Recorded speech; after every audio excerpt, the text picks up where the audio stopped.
Abidjan, le samedi 11 janvier 2020. Déclaration de la délégation GPS Côte d'Ivoire.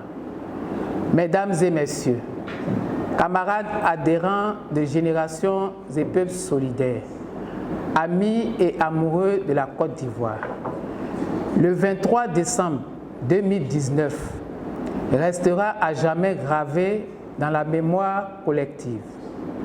Alors que la majorité des Ivoiriens se réjouissaient du retour de leur fils Guillaume Kibafori Soro, président de GPS, c'est avec stupéfaction que nous avons appris que l'avion qui le transportait vers sa terre natale avait été doté vers Accra, au Ghana.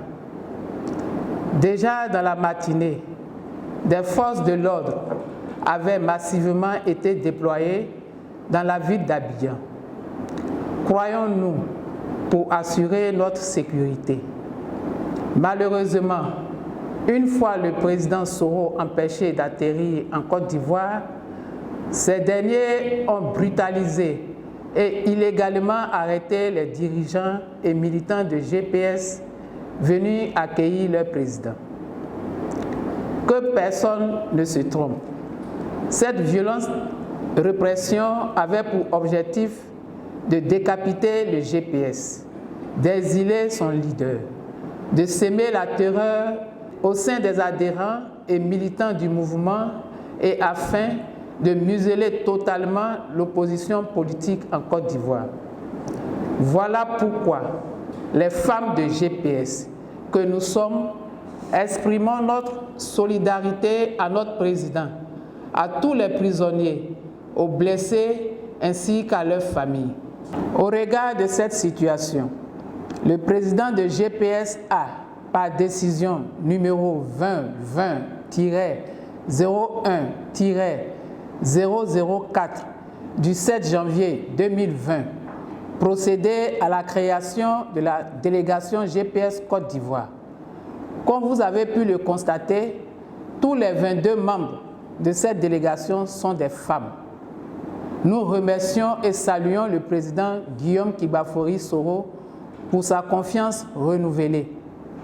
Nous, femmes de GPS, sommes désormais investis d'une mission d'importante capitale, celle de relever le défi de bâtir ce grand mouvement citoyen qui, à peine né, subit de foudre du régime en place. Notre responsabilité est grande et nous en ressentons le poids.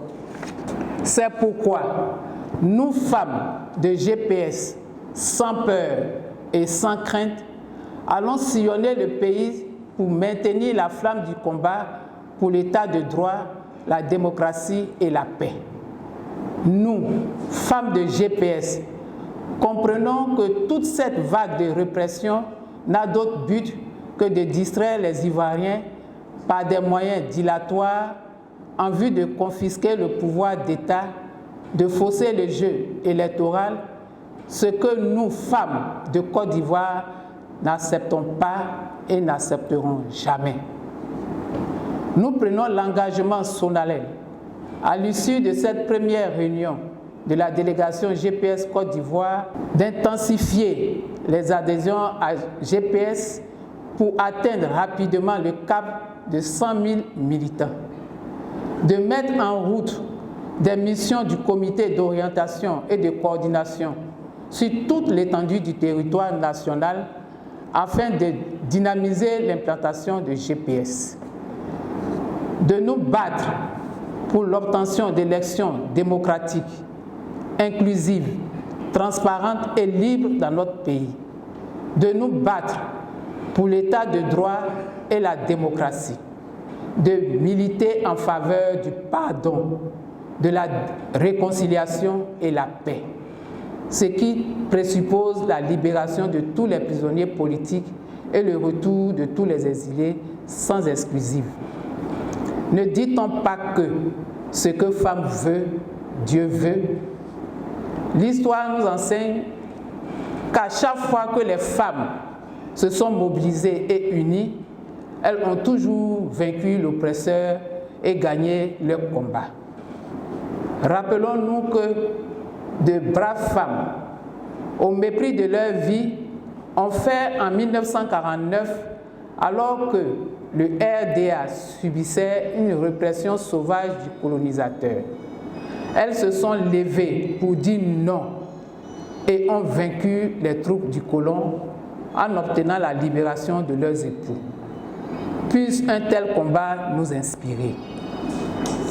Nous ne serons conclus sans saluer la mémoire de notre fils, le colonel-major Isiaka Ouattara, dit Ouattao, décédé le lundi 6 janvier 2020 à New York et dont les liens d'amitié et de fraternité avec le président de GPS ne peuvent se décrire. Nous adressons nos sincères condoléances à sa famille biologique ainsi qu'au président de GPS, Guillaume Kibafori Soro. Je vous remercie.